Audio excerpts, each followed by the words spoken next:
우리 옆에 분들하고 인사하겠습니다. 이렇게 인사하겠습니다. 한 주간 행복하셨지요?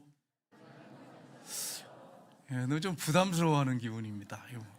상당히 부담스럽습니다. 그런데 주님이 여러분과 동행하시면 상황과 환경에 묶이지 않고 행복합니다. 제가 한 주간 동안 이렇게 주님과 함께 동행할 때 왜 어려움이 없겠어요? 어려움이 있고 문제가 있어요, 크리스찬들에게. 그런데 그게 더 이상 문제나 고민거리가 아니에요. 주님 때문에 행복한 거예요. 여러분, 이런 행복을 누리는 사람이 그리스도인이에요. 옆에 분들하고 인사하겠습니다. 주님과 함께 행복을 누리십시오. 아멘. 좀 덜 부담스럽죠, 그죠? 주님과 함께 행복을 누리면 덜 부담스러워요. 맞아요. 저도 주님과 함께 동행하니까 좀 어렵고 힘들었지만 행복한 그런 삶을 살 수 있었습니다. 우리가 이제 골로새서를 읽었습니다. 오늘 본문을 읽었는데 우리 지도 하나 보겠습니다. 지도를 보시면 저기 골로새서 가운데쯤 보시면 골로새 빨간 글씨 보이시죠? 그거 조금 보면 옆에 라오디게아 찾으셨나요? 자녀는 잘 찾는데 글은 잘 못 찾지요. 여기 보면 골로새 그 위에 라오디게아가 있습니다. 골로새 교회에 사도 바울이 이제 세웠는데 교회를 이곳에 편지를 보냅니다. 이 성령의 감동으로 성령의 철저한 이 보호하심 속에서 이 골로새서를 써서 골로새 교회를 보냈는데 골로새서 맨 마지막에 보면 라오디게아 교회와 함께 편지를 읽어라 이렇게 말씀하세요. 그래서 이 말씀을 읽고 이 말씀대로 살아가라 이렇게 말씀하고 있습니다. 근데 오늘 말씀에 보면 우리를 하나님이 부르셨는데 어떻게 부르셨냐면 거룩하다고 그렇게 여기시고 부르셨다는 거예요. 이게 법정 용어인데 여러분, 하나님이 우리를 볼 때 너희는 거룩하다 이렇게 선포하셨다는 거예요. 근데 여러분, 하나님이 여러분한테 거룩하다 선포하셨는데 여러분 자신을 바라볼 때 어떠세요? 여러분 거룩하십니까? 저도 상당히 부담스러워. 제 삶을 보니까 거룩하지 않거든. 근데 거룩하대. 이 거룩은 나에게서 나는 게 아니고 하나님께서 십자가에 버려 필요 나의 죄를 씻어주셨어요. 원죄, 자범죄, 고범죄, 내가 과거에 지은 죄, 현재 지은 죄, 현재 짓고 있는 죄, 미래에 지을 죄까지 다 사해 주셨어요. 보혈의 피로. 우리 죄를 고백하고 돌이켜서 바르게 걸어가면 돼요. 정도를 걸어가면 돼요. 근데 우리가 거룩하지 않은데, 우리 내면을 들어보면 거룩하지 않은데 하나님 우리를 거룩하다고 선포하셨어요. 예수님 때문에. 예수님의 의가 우리에게 전가된 거예요. 그분이 율법을 다 지킨 것을 우리에게 전가지켜 주시고 십자가에서 우리의 죄를 다 짊어지고 죽으신 그 공로를 우리에게 다 전가시켜 주셨어요. 그래서 여러분과 저를 뭐라고 하냐면 거룩하다 이렇게 말씀하세요. 옆에 분들하고 인사할 때 당신은 거룩하십니다 이렇게 인사하면 부담스럽겠죠? 그렇게 시키지 않겠습니다. 그러나 여러분, 여러분은 이미 거룩해졌어. 하나님이 거룩하대. 얼마나 감사한지 몰라요. 우리 장로님들을 거룩하다고 하시고 우리 권사님들, 집사님들 거룩하다고 하시고 저를 거룩하다고 하세요. 근데 사실 저는 굉장히 부담스러워요. 하나님, 나 거룩하지 않은 것 같아요. 그런데 하나님이 선포하셨어요. 여러분, 하나님 끝까지 우리를 책임져 주십니다. 우리가 신앙 떠나지 않고 주님 붙잡고 살면 우리 인도하셔서 성화시켜서 나중에 천국에 들어갈 때는 죄짓지 않는 완전한 몸으로 그렇게 들어갈 것입니다. 그때까지 계속 성화돼 가야 됩니다. 여러분이 낙심하고 절망하지 마세요. 하나님이 우리에게 거룩하다고 하고 하나님의 자녀라고 하는 신분을 주셨는데 신분이 요구하는 게 또 하나 있어요. 수준이에요. 신분과 수준은 동시에 우리에게 주어집니다. 우리가 하나님의 자녀가 되고 거룩하다고 하나님 말씀하시는데 너는 내 아들이다 내 딸이라고 하는데 우리에게 요구하시는 생활의 삶의 수준이 있어요. 원하시는 그 기준이 있어요. 오늘 본문이 이것을 아주 잘 보여주고 있습니다. 우리가 그리스도인으로서 어떻게 살 것인가, 그리스도인의 행실과 생활은 어떻게 하는 것인가 하는 부분을 잘 말씀해 주고 있습니다. 그리스도인의 행실과 생활 원리는 무엇입니까? 첫 번째는 예수님의 성품을 옷 입어야 됩니다. 누구의 성품을 옷 입어야 된다고요? 예수님의 성품을 옷 입어야 돼요. 여러분, 아침에 오실 때 옷을 신경 써가지고 입고 오셨죠? 저도 신경 써가지고 입고 와요. 평소에 되는 게 아무나 입고 다니는데 주일날은 좀 신경 써가지고 와요. 왜냐하면 또 예민하신 분들이 있단 말이에요. 넥타이 보고 뭐 이렇게 옷을 보면서 이렇게 목사님 오늘 넥타이가 좀 삐뚤어졌네 이러면서 자꾸 시험 드는 분이 있어가지고 신경을 써가지고 딱 입고 왔단 말이에요. 근데 이런 옷보다 더 중요한 것은 예수로 옷 입어라 이렇게 말씀하세요. 성경에 말씀하고 있어요. 로마서 13장 14절 보겠습니다. 같이 읽겠습니다. 오직 주 예수 그리스도로 옷 입고 정욕을 위하여 육신의 일을 도모하지 말라. 아멘. 예수님으로 옷 입고 그 욕심을 따라서 육신의 일을 하지 말아라. 욕심 체험에 살지 말아라. 이렇게 말씀한 거예요. 그러니까 예수님이 십자가에 죽으시고 부활하셨어요.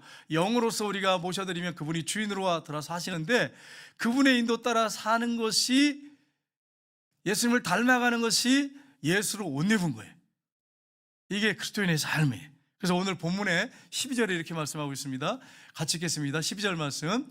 그러므로 너희는 하나님의 택하사 거룩하고 사랑받는 자처럼 긍휼과 자비와 겸손과 온유와 오래 참음으로 옷 입고. 아멘. 이건 예수님의 성품이에요. 이게 우리에게서 나는 게 아니에요. 예수님을 주인으로 모시고 살면 긍휼, 자비, 겸손, 온유, 오래 참, 이게 예수님의 성품이 우리에게 나타나는 거예요. 그래서 이 예수님의 옷 입는단 말하면 이런 성품이 우리에게 나타난다는 거예요. 예수님의 향기가 나타나고 그리스도의 편지로 살아간다는 거예요. 이걸 지금 말씀하고 있습니다. 자, 여기 보면 예수님의 성품 중에 긍휼과, 이렇게 긍휼, 동정심이에요. 동정심, 동정하는 마음. 네. 여러분, 남편을 볼 때 불쌍히 여기셔야 돼. 아내를 볼 때 불쌍히 여기셔야 돼. 이게 볼 때 나 같은 사람을 만나가지고 우리 아내가 얼마나 고생을 많이 했나. 예전에 그렇게 예뻤는데 지금 뭐 이마에 주름이 있고, 그러면서 정말 미안하다.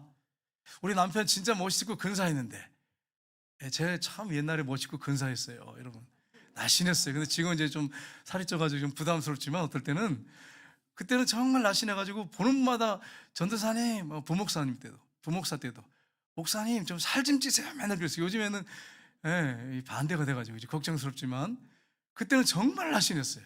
믿거나 말거나 여러분, 정말 그랬단 말이에요. 근데 그랬는데 우리 남편이 지금은 그냥 보니까 많이 변했네. 좀 내 그 좋지 않은 성격 맞춰가느라고 얼마나 힘들었을까. 찔리신 분도 계시죠. 그래서 그 남편을 불쌍히 그 동정하는 마음을 이렇게 바라봐야지. 그냥 남편을 갖다가 우습게 보고 아내를 우습게 보고 그러면 되겠어요, 여러분? 불쌍히 여기는 마음, 자녀를 볼 때도 불쌍히 여기는 마음. 우리 가정에 태어나서 얘가 좀 더 좋은 가정에, 그게 꼭 그렇게 하라는 게 아니라, 그런 좋은 가정에 살았다면 얘가 더 꿈을 펼칠 수 있을 텐데, 그런 마음, 그러니까 사랑의 마음이죠. 어떻게 보면 긍휼의 마음을 가져야 된다. 예수님의 마음이라는 거예요. 우리 예수님이 우리를 볼 때 긍휼히 여기신대. 긍휼히 여기신대. 그 다음에 또 어떤 마음입니까? 자비는 뭐냐면 친절한 모습이에요. 사실은 원어적으로 보면 친절해요. 사람들한테 친절하셔야 돼. 여러분, 예수님께서 십자가에 못 박혀 죽으시고 부활하신 다음에 제자들한테 나타나셨어요. 제자들이 세 번째 나타나셨을 때 밤새도록 그물 던졌는데 고기 한 마리도 못 잡았어요. 예수님이 바닷가에 있으셔가지고 얘들아 너에게 고기가 있느냐 그러더니 그물을 배 오른편에 던져라. 던졌더니 고기가 153마리나 잡혔어요. 근데 예수님이 뭐라고 하셨냐면, 부활하신 그 못장난 손으로 떡과 고기를 굽고 계셨어요. 그 제자들한테 얼마나 배고프냐 그러더니 조반을 먹이시는데 앉혀놓고서는 7명 앉혀놓고, 그러고서는 떡을 이렇게 구워가지고 이 못장난 손으로 이렇게 갖다 주시고, 목장난 손으로 그 지금 생선 잡은 거 가져와라. 그래서 또 구워가지고 일일이 이렇게 서빙하셔서 섬기셨어요. 우리 예수님이 얼마나 친절하신 분인지. 예수 믿는 사람들은 친절하셔야 돼. 여러분, 범사에 친절하지 않고 아주 괴팍하신 분들 있잖아요. 예수 믿기 전에. 근데 예수 믿으면 조금씩 바뀌어야 돼. 예수님이 내 안에 계시기 때문에 바뀌어야 돼. 예수님의 성품이 나와야 돼. 친절하셔야 돼. 친절하셔야 돼. 여러분, 유럽이 기독교 국가 아닙니까? 미국도 기독교 국가잖아요. 거기 보면 전부 남자들이 아주 젠틀맨이잖아요. 여성들이 탁 타려고 하면 차를 탁 열어주고요. 앉으려고 하면 이렇게 의자를 딱 빼주고, 또 이렇게 뭐 야외 나가서 이렇게 벤치가 있으면은 수건을 탁 떼서 깔아주고, 이렇게 되면 여성들이 그냥 넘어가는 거죠. 그죠? 근데 그렇게 친절한 사람들이 유럽 사람이라고요. 미국 사람들. 기독교 문화가 그래요. 기독교 문화가. 유교 문화냐? 우리는 유교 문화였단 말이에요. 불교 문화였고요. 굉장히 가부장적이었잖아요. 여성들이 얼마나 고통당했어요. 그래가지고 요즘엔 복수하려고 그런지 모르겠지만 남자들이 얼마나 힘든지 몰라. 요즘엔 남성들이 불쌍해 죽겠어. 물론 가도기적인 중간에 있던 분들도 계시지만, 여러분, 그렇기 때문에 예수 믿는 사람들은 예수님이 얼마나 친절하신 분이셨는데, 우리한테도 얼마나 친절하게 하시는 분인데, 예수 믿는 사람들은 친절하셔야 돼. 그 다음에 겸손이라고 했습니다. 인간관계에서 해독제 역할을 합니다. 겸손한 사람이 겸손하셔야 돼. 사람들은 자기를 사랑하는 게 있어요. 자기애가 있어요. 근데 거기다 또한 뭐가 있냐면 자기를 높이는 게 있어요. 참 이게 우리 안에 이런 독소가 있습니다. 근데 이 겸손은 이 독소를 해독시켜요. 그래서 사람이 겸손해야 돼. 교회에서나 직장에서나 어디 가서든지 여러분 겸손하셔야 돼. 겸손한 사람을 좋아해요. 교만한 사람들, 도도하고 거만한 사람들 싫어합니다. 누구도 싫어해. 거만하고 도도한 사람 좋아하는 사람이 어디 있습니까? 한 사람도 없어요. 한 사람도 없어요. 겸손하셔야 돼. 겸손하셔야 돼. 예수님은 나는 마음이 온유하고 겸손하니 이렇게 말씀했어요. 이게 예수님으로 옷 입는 거예요. 여러분과 제가 겸손하기를 주님의 이름으로 축복합니다. 또 온유화했어요. 온유. 오늘 본문에 온유라고 그랬죠. 부드러운 건데 다른 사람들에게 상처 주기보다 내가 상처받고 마는 거예요. 이게 온유예요. 이게 온유. 강한 사람인데 예수님을 주인으로 모셔가지고 부드러워졌어요. 그래가지고 내가 상처 대신 받아주는, 저 사람이 상처 받을 건데 내가 대신 받아주고, 이게 부드러운 온유예요. 예수님이 그러신 분이셨어요. 좋지 않은 걸 다 받으셨어요. 예수님께서. 그러니까 여러분 절대로 핑계 대지 말고, 여러분과 저는 좀 가족 식구들이 힘들고 어려울 때 내가 그걸 좀 받고, 또 친구들과 동료 가운데 있을 때 좀 내가 좀 손해를 보고, 그런 사람이 진정한 크리스천입니다. 이득 보려고 하고 절대 손해보지 않으려고 하고, 나는 절대 명예가 깎이면 안 되고, 그냥 나는 인정받아야 되고 칭찬받아야 되고, 그렇게 살아 안 돼. 그게 온유의 모습이 아니에요. 그 다음에 또 한 것이 뭡니까? 오래 참음이에요. 골로새 1장 11절 한번 볼까요? 같이 읽겠습니다. 그의 영광의 힘을 따라 모든 능력으로 능하게 하시며 기쁨으로 모든 견딘과 오래 참음에 이르게 하시고. 아멘.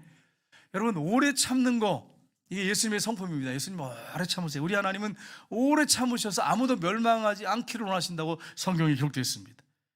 분노하고, 급하게 분노하고 노여하고 막 보복하고, 여러분 이런 일이 없어야 돼요. 요즘에 보복 운전은 굉장히 무섭습니다.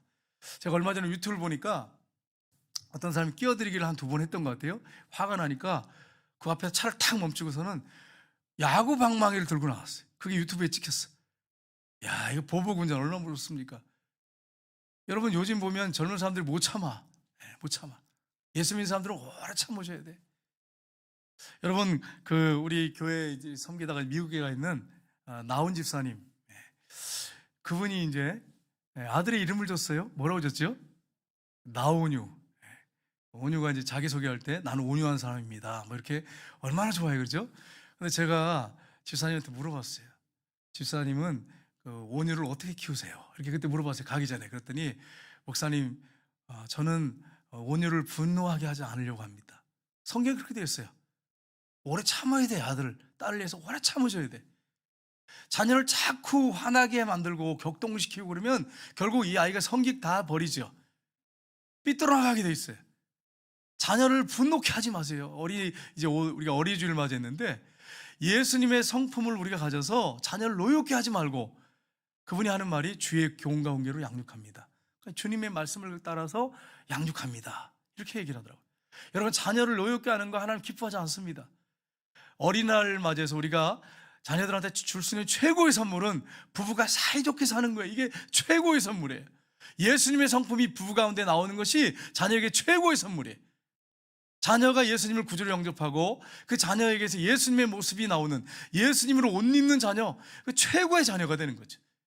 이런 모습을 여러분이 가르쳐줘야 돼요. 여러분이 앉혀놓고서 뭐 가르친다고 해서 되는 게 아니잖아요. 이게 다 되는 게 아니잖아요. 부모가 예수님의 모습에 예수님의 향기가 나와야 돼. 자녀들 앞에서 절대 부부싸움 하면 안 돼. 예수 믿는 사람들은요. 제가 서울에 있을 때, 면목동에 있을 때 어떤 부부가, 제가 그때 중학교 때 같은데, 부부가 이렇게 나가는데 우리 아버지가 어디 가세요? 이 밤에 어디 가세요? 그랬더니 그런 일이 있어요. 우리 아버지가 어디 가시는데 그러세요? 이러니까 운동장에 간대. 왜요? 그러더니 아이들 앞에 싸울 수가 있어야죠. 그래서 두 부부가 나가는 거예요. 아마 운동장에서 싸운 것 같아. 그러니까 여러분, 부부싸움을 아이들 앞에서 안 믿는 사람이었거든요. 안 믿는 분이었는데도 얼마나 지혜롭습니까? 자녀들 앞에서 부부가 싸우는 모습 보여주면 안 돼. 그러니까 자녀들을 여러분 그 부모가 싸우는 모습을 볼 때 그게 자녀들한테 얼마나 큰 충격인지 몰라요. 그러니까 여러분 어린이날을 맞이해서 여러분 기억할 것은 자녀들 앞에 싸우지 마세요. 언쟁을 높이지 말고 싸우려고든 참고 또 참고 운동장에서 봅시다 이래가지고 운동장에 가서 싸우세요. 그래서 제가 저기 운동장에 한번 밤에 운동하러 한번 갔었는데 부부가 거기서 대판 싸우더라고 막 소리 지르면서. 아니, 그렇게 하셔야 돼. 그렇게 자녀들 앞에서 싸우는 모습 보이시면 안 돼. 하나님 기뻐하지 않아요. 예수님의 모습이 우리에게 나와야 돼. 하나님이 그걸 원하십니다. 두 번째는 예수님처럼 용납하고 용서해야 됩니다. 오늘 본문에 골로새서 3장 13절을 보시면 같이 읽겠습니다. 누가 누구에게 불만이 있거든 서로 용납하여 피차 용서하되 주께서 너희를 용서하신 것 같이 너희도 그러하고. 아멘. 가정에서도 여러분 불만이 있을 수 있잖아요. 남편이나 아내한테 불만을 가질 수 있고, 교회 안에서도 여러분 교회를 같이 하다 보면 서로 불만을 가질 수가 있단 말이에요. 근데 불만이 있거든 어떻게 하라고요? 수용하고 용납해 주래요. 용납해 주래. 가정에서도 마찬가지예요. 부부간에. 교회에서도 마찬가지예요. 직장에서도 불만이 왜 없겠어. 불만 있을 때 그것을 용납해 주고 용서하래. 용서하래. 근데 어떻게 용서하라고 말씀했어요? 주께서 너희를 용서하신 것 같이 너희도 그리하라. 우리에게 이렇게 분명하게 말씀하고 있어요. 여러분 가정에서나 교회에서나 만약에 직장에서나 친구들 간에 이웃 간에 만약에 우리가 불만이 있지만 그를 용납하고 예수님이 날 용서하신 것처럼 용서한다고 한다면 그 공동체가 얼마나 복된 공동체가 되겠습니까? 우리 주님이 우리에게 주신 말씀이에요. 여러분 언짢을 수 있잖아요. 공동체 안에서 화날 수 있잖아요. 근데 용납해 주래요. 심지어는 까다로운 주인에게도 순종해라 이렇게 성경이 되어 있잖아요. 용납해라, 수용해라. 그리고 예수님이 용서한 것처럼 용서해줘라 이렇게 말씀하고 있잖아요. 저희 여러분이 할 일입니다. 성경이 이렇게 말씀하고 있어요. 자녀들한테 용서를 가르치셔야 됩니다. 어떤 부모는요 맞고 오니까 자녀한테 뭐라고 하냐면 야 이 자식아 네가 왜 맞고 와 그러더니 가서 막 물어뜯고 그냥 엄마가 책임질 테니까. 여러분 그게 정상적인 부모입니까? 한번 생각해 보세요. 아무리 속상해도 할 말 있고 안 할 말이 있지. 여러분 어린이 주일 맞아서 절대 그러지 마세요. 네? 우리 어머니는 저한테 그렇게 교육하셨어요. 너 절대로 애들 때리지 마라. 네가 맞을 전장 때리지 마라. 그래가지고 제가 많이 맞았어요. 물론 이 6학년 때 좀 빗나가서 6학년 때 좀 나를 힘들게 하면서 내가 싸우긴 했지만 그래도 항상 어머니 말이 기억이 나서 그렇게 먼저 때리고 막 이러진 않았단 말이에요. 용서를 가르치셔야 돼. 용서를 가르치셔야 돼. 같이 가가지고 멱살 잡고 그냥 어떤 부모는 그냥 너 맞고 오지 마. 돌로 찍더라도 그냥 그런 부모도 있어요. 진짜 거짓말 아니에요. 그렇게 얘기하는 부모도 있어요. 야 이거 참 여러분 이렇게 하면 안 돼요. 이 크리스찬 부모가 이렇게 가르치면 되겠어요? 애가 싸우고 갔는데 애를 때리고 갔는데 딱 들어가서 쫓아가서 보니까 교패가 붙였더라. 이러면 얼마나 우리 서로 피차간에 힘들어요. 그렇죠 여러분? 한번 생각해 보세요. 하나님 기뻐하지 않는 모습이잖아요. 서로 용서해줘라. 예수님이 우리를 위해서 용서해줬어요. 우리는 원수였고 죄인이었는데 우리를 용서한 것처럼 용서해줘라 이렇게 말씀했어요. 여러분 마태복음에 보면 예수님이 용서에 대해서 가르쳐 주시는데 1만 달란트 빚진 사람 이야기를 하세요. 베드로가 내가 3번까지 용서해 주면 됩니까? 라고 했을 때 예수님이 바로 이어서 이 1만 달란트 빚진 사람이 얘기를 해주세요. 어떤 사람이 어떤 임금에게 1만 달란트 빚을 졌어요. 이건 굉장한 숫자입니다. 천문학적인 돈이에요. 왕이 임금이 그 신하한테 얘기를 합니다. 너 네 몸을 팔고 네 아내 팔고 네 자식 팔고 네 모든 소유를 다 팔아서 갚아라 이렇게 얘기했어요. 그랬더니 조금만 참아달라고 갚겠습니다. 근데 아무리 계산해봐도 나오질 않아. 다 팔아도 뭐 1000분의 1, 10,000분의 1도 안 돼. 그러니까 불쌍히 여겼어요. 너무너무 불쌍하잖아요. 그래서 그냥 용서해주고 보냈어요. 탕감시켰어요. 나갔어요. 나가다가 보니까 자기 친구를 만났는데 자기한테 100데나리온을 줬어요. 이거는 한 3달치 봉급 정도 돼. 이걸 빚진 친구를 딱 만났는데 멱살 잡고서 갚아라 그러니까 조금만 참아달라고 하니 갚겠다 그러니까 이놈아 네가 빨리 안 갚으면 감옥에 집어넣는다. 감옥에 집어넣어 버렸어요. 이 소식을 왕이 임금이 들었어요. 그 놈을 데려오라 그랬어요. 내가 너한테 갚을 수 없는 그 빚을 탕감해 줬는데 너는 100데나리온밖에 빚지 않은 네 친구를 감옥에 집어넣어. 너도 네 빚을 다 갚도록 감옥에 들어가라. 그렇게 예수님이 비유를 말씀하세요. 그래서 뭐라고 말씀하세요? 너희가 중심으로 형제를 용서하지 않으면 너희 하나님도 너희에게 그렇게 하실 거라고 그렇게 말씀하시잖아요. 용서를 가르치셔야 돼요. 용서를 가르치셔야 돼요. 여러분, 김정하 목사님이 지난주에 영화 이렇게 처음 나오면 이렇게 무료로 이렇게 보여주는 게 있잖아요. 그걸 이렇게 보냈어요. 이게 3일밖에 유효기간이 없다고 해서 보라 그랬어요. 제목이 뭐냐면 사비나라고 하는 영화예요. 그래서 시간을 내 가지고 잠자는 시간을 쪼개 가지고 이제 영화를 봤어요. 영화를 딱 봤는데 사비나라는 영화인데, 이 사비나가 누구냐면은 루마니아에서 태어난 유대인인데, 거기서 이제 어떤 일을 겪게 되냐면 2차 세계대전 때 독일이 얼마나 많은 유대인들을 피파하겠습니까? 가스실에 죽였습니까? 그 유대인들이 고통당했잖아요. 독일 나치 정부가 들어설 때 고난을 겪고요. 그 다음에 이제 독일이 쫓겨가요. 소련, 지금 러시아죠. 쫓겨가는 이제 그때에 있었어요. 굉장히 자유로웠는데 리차드 윈블런트라고 하고 범블러트라고 하는데, 이 목사님을 만나서 결혼했는데 원래 두 사람이 목회기를 가려고 하지 않았는데 예수님을 인격적으로 만났어요. 그래가지고 이제 두 분이 신앙생활을 하는데 얼마나 예수님의 향기를 드러내는지, 자신은 죽고 예수님만 살아있는 그런 부부의 모습을 보여줍니다. 목사님 부부가 그런 모습을 보여줘요. 그래가지고 이제 그 내용에 보니까 러시아가 이제 독일군들을 추격하는데, 이 사비나라고 하는 이 사모님, 부모님들하고 그 가족 형제들이 독일 가스실에 들어가서 비참하게 독일 사람들을 내서 죽었어요. 나치에서. 근데 독일 사람이 지금 러시아에게 쫓겨요, 군대에. 그런데 숨겨주는 거예요, 원수들을. 그게 처음 시작돼요. 독일군이 쫓겨가면서 나온 배경이 처음 시작할 때 그렇게 시작이 돼요. 그런데 그 사람들한테 장교하고 대위했는데, 대하고 그 사병한테 자기의 그 있었던 일들을 간증을 합니다. 그런 내용이에요. 근데 거기에 어떤 내용이 나냐면, 간증 중에 이 사비나가 어느 날 이 독일 사람을 만났는데, 이 독일 사람이요, 보니까 자기 부모를 자기가 생생히 기억해. 부모와 이 자기 형제를 죽인 사람이에요. 근데 그 사람을 집에 데려다가 먹이는 거예요. 그래서 솔직하게 얘기해요. 당신이 언제 우리 부모를 죽이지 않았냐고. 이 사람이 깜짝 놀래. 근데 왜 나에게 먹을 걸 주냐고, 원수인 나한테 먹을 걸 주냐고. 이렇게 얘기를 해요. 그러니까 사비나가 하는 말이, 예수님께서 말씀하셨습니다. 내 원수가 죽이거든 먹이고 목마르거든 마시게 하라고 했습니다. 그래서 이렇게 먹입니다. 이렇게 하니까 이 사람이 갑자기 막 우는 거예요. 예수님이 누구냐 그러면서 막 우는 거예요. 사비나가 가서 끌어안아요, 그 사람을. 자기 부모 형제를 죽인 사람을 끌어안아요. 그리고 그 이제 유럽은 이 양쪽에다가 볼에 키스하잖아요. 이렇게 키스해주고 입에다 키스를 해줘요.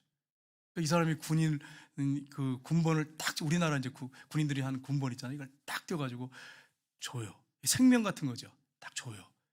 받으면서 뭐라고 하냐면 이런 얘기를 해요. 사비나가 하는 얘기가, 내가 키스한 사람은 내 남편과 당신밖에 없습니다. 그 원수한테 키스를 했어요.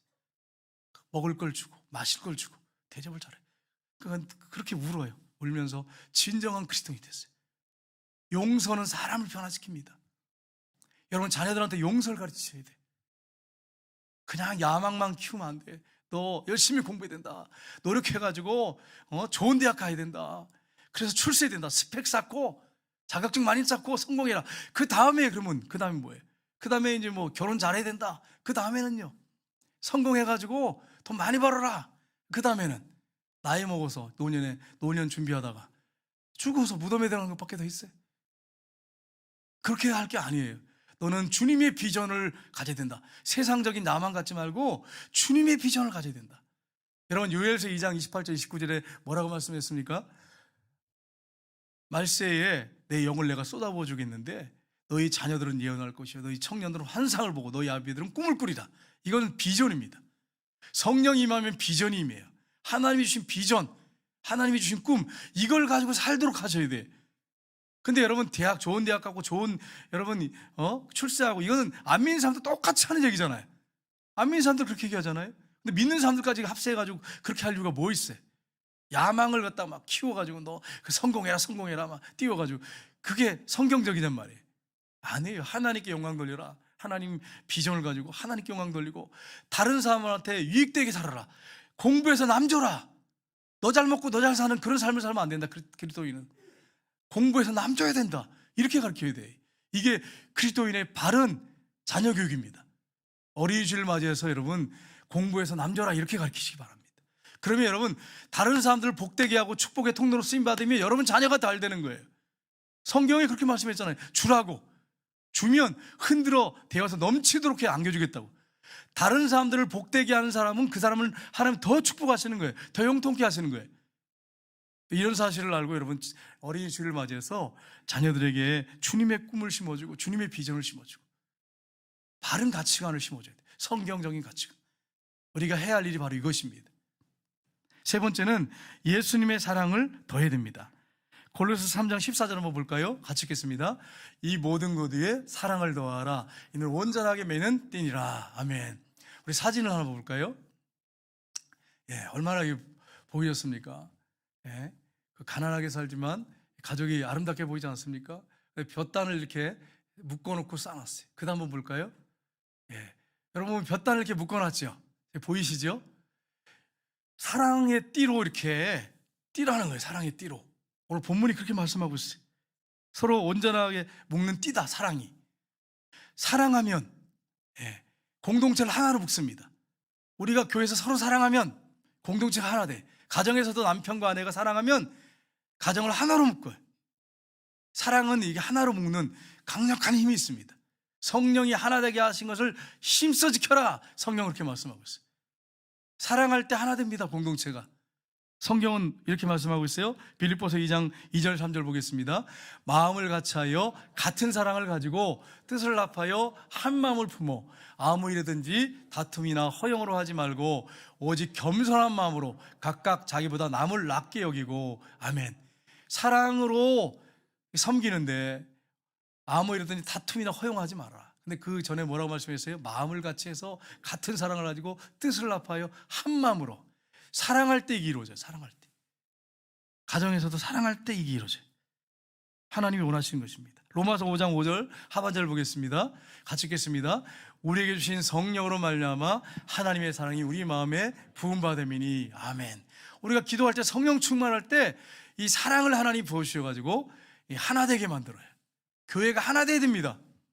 이게 가장 강력한 힘이 있고요. 세상에 빛과 소금의 역할을 감당할 수 있어요. 하나 될 때. 교회 안에서 싸우고 이런 것들 소문 나가면요 전도기를 다 막는 거예요. 가정에 맨날 싸워 막 교패가 붙었는데 맨날 그냥 막 던지고 그냥 제가 어떤 교회 집에 신방을 왔어요. 서울에 있을 때 갔는데 찬송을 부르지 말래. 목사님 제발 부르지 말래. 그래서 나중에 끝나고 나서 왜 그러냐 그랬더니 죄송해요 목사님 우리 맨날 싸워가지고 동네에서 혹시 찬송가가 이렇게 나가면 우리 교회가 교회 다닌 줄 알까봐 찬송을 교배에도 안 붙였어 그 집은. 야, 참 이래야 되겠어요 여러분. 한번 생각해봐요. 사랑은 온전하게 먹는 띠. 사랑하셔야 돼. 요한일서 보면 3장 16절을 보시면 이렇게 되어 있습니다. 같이 읽겠습니다. 그가 우리를 위하여 목숨을 버리셨으니 우리가 이로써 사랑을 알고 우리도 형제를 위하여 목숨을 버리는 것이 마땅하니라. 아멘. 우리가 목숨을 버릴 정도로 사랑해야 된다는 거예요. 이 정도 못하더라도 여러분 정말 사랑해가지고 하나 되는 건 해야 되잖아요. 목숨 버리지 못할지라도. 근데 목숨을 버려야 된다는 거예요. 이것이 하나님의 뜻이에요. 이게 뜻이에요. 저 여러분이 이렇게 되기를 원합니다. 형제를 위해서 우리 교회 교우를 위해서 성도들 위해서 목숨을 버릴 정도로 사랑했으면 좋겠어요. 이게 하나님이 우리에게 원하신 뜻이에요. 네 번째는 예수님의 평강이 마음을 지배하게 해야 됩니다. 예수님께서 우리가 지난주에 이제 말씀드렸죠. 예수님이 제일 먼저 제자들에게 나타나셨어요. 부활절 저녁에 샬롬 너에게 평강이 있을저다. 그래서는 그들이 기뻐하니까 다시 또 한 번 강조하세요. 너에게 평강이 있을저다. 아버지께서 나를 보낸 것처럼 나도 너희를 보내노라. 숨을 내쉬면서 성령을 받아라 이렇게 말씀했어요. 그리고 8일 후에 도마가 있을 때 나타나셔서 또 말씀하셔서 너에게 평강이 있을저다. 평화가 있을저다. 여러분 이 평화가 얼마나 중요한지 모릅니다. 우리 예수님은 우리 땅에 평화를 주셨습니다. 근데 이 평화는 어떤 평화냐면 우리 내면의 평화, 영적인 평화를 얘기합니다. 영적인 평화. 예수님을 구주로 모셔드린 사람은 마음에 영적인 평화가 있어요. 성경이 이렇게 말씀하고 있어요. 로마서 5장 1절에 보면 같이 읽겠습니다. 그러므로 우리가 믿음으로 의롭다 하심을 받았으니 우리 주 예수 그리스도로 말미암아 하나님과 화평을 누리자. 아멘. 하나님과 함께 평강을 누리자.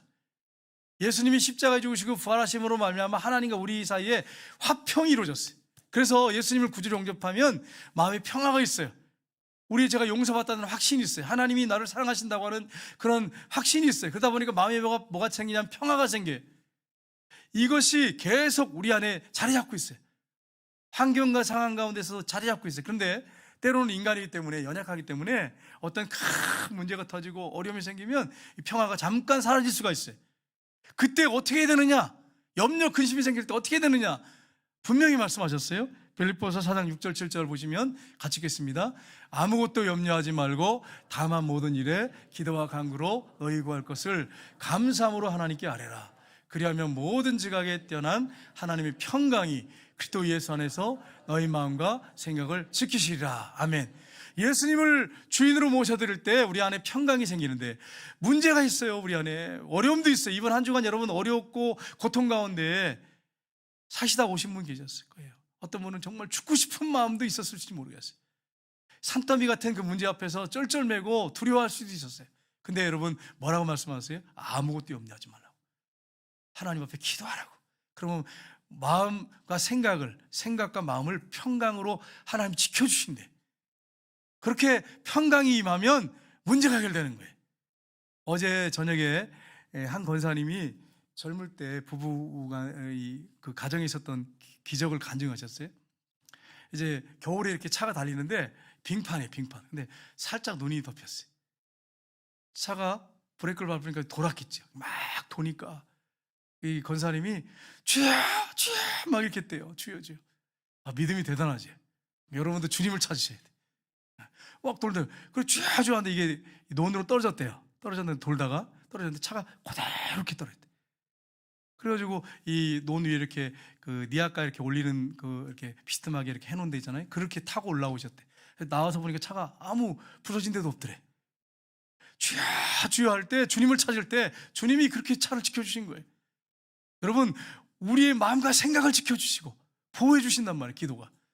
그러니까 한 주간 동안에 우리에게 큰 어려움이 있고 문제가 있을 수 있어요. 그러나 기도하는 사람에게는 마음과 생각을 지켜주세요. 평강을 주십니다. 여러분 이런 사실을 알고 여러분 기도하시기를 주님의 이름으로 축복합니다. 지금 여러분 러시아 우크라이나가 전쟁 중에 있어요. 얼마나 많은 아이가 죽고 있습니까? 여러분 빨리 전쟁이 종식되도록 기도하셔야 됩니다. 2차 세계대전 때 여러분 그 독일이 영국의 런던에다가 막 비행기 밤에 폭격을 했어요. 그러면 낮에도 폭격하고 얼마나 두렵겠습니까? 근데 한 할머니가 근데 그 폭격 가운데 항상 웃는 거예요. 평안한 거야. 그리고 잠도 잘 주무시고 오셔. 사람들은 막 두려워서 잠을 못 자는데 한 사람이 물어봤어요. 할머니 어떻게 이렇게 늘 기쁘시고 마음에 평안이 있으십니까? 그리고 어떻게 이렇게 잠을 잘 주무십니까? 이렇게 물어봤어요. 그랬더니 이 할머니가 이런 말을 했어요. 예, 저는 매일 밤 하나님 앞에 간절히 기도합니다. 하나님이 저를 지켜주실다는 확신이 있습니다. 제 마음에 평안이 있습니다. 기쁨이 있습니다. 그러면서 하는 말이 이런 말을 했어요. 사실 하나님과 내가 둘 다 깨어있을 필요가 없잖아요. 그렇잖아요, 그죠? 나도 깨어있고 하나님도 깨어있고 그럴 필요가 없잖아요. 성경이 뭐라고 말씀했어요? 시편에 보면 121편 4절에 이스라엘을 지키시는 자는 졸지도 않고 주무시지도 않는데, 여러분이 주무실지라도 주님이 일하고 계십니다. 예, 여전히 일하고 계세요. 지키시고 보호하세요. 그러니까 모든 건 다 문제를 송두리째 맡기세요. 근심 걱정을 다 맡겨버리고 주님이 평강히 여러분의 마음과 생각을 지키게 하십시오. 그리고 주무세요. 어떤 분들은 어떤 문제 때문에, 여러분 오해하시면 안 돼요. 영혼 사랑하는 마음으로 기도하기 때문에 밤을 새 처리하는 거 그거 나쁜 거 아니에요. 그건 잘하는 건데 산더미 같은 어떤 문제 때문에 그것 때문에 막 근심 걱정하면서 잠 못 자고 매일 그냥 불면증에 시달리고, 그러니까 신경이 예민해지고 화내고, 그렇게 사는 게 그리스도인의 삶이 아니잖아요. 주님이 졸지도 않고 주무시지도 않고 지키신단 말이에요. 그러니까 기도를 간절하게 했으면 평안하게 주무시란 말이에요. 네, 베드로 형님 보세요. 내일이면 죽는 거 뻔히 알아요. 근데도 그냥 코를 드릉드릉 자니까 천사가 와서 깨우잖아요. 일어나라고. 그러면 그 믿음이 있어야 돼. 우리에게 믿음이 있어야 돼. 우리의 마음과 생각을 지키십니다. 여러분 한 주간 동안 문제도 있고 어려움이 있을 것입니다. 그러나 여러분 기도하는 사람은 그 문제를 뛰어넘습니다. 하나님의 평화가 여러분 마음 가운데 임하게 됩니다. 그리고 믿지 않는 자들에서 기도해 줄 수가 있습니다. 목사만 기도해 주는 게 아니라 여러분이 손을 붙잡고 기도해 줄 수가 있어요. 그럴 때 하나님의 평화가 그곳에 임합니다. 여러분 이런 사실을 기억하고 한 주간 동안에 주님의 이름으로 승리하는 모든 성도님들 다 되시기를 주님으로 축복합니다. 우리 찬양하겠습니다.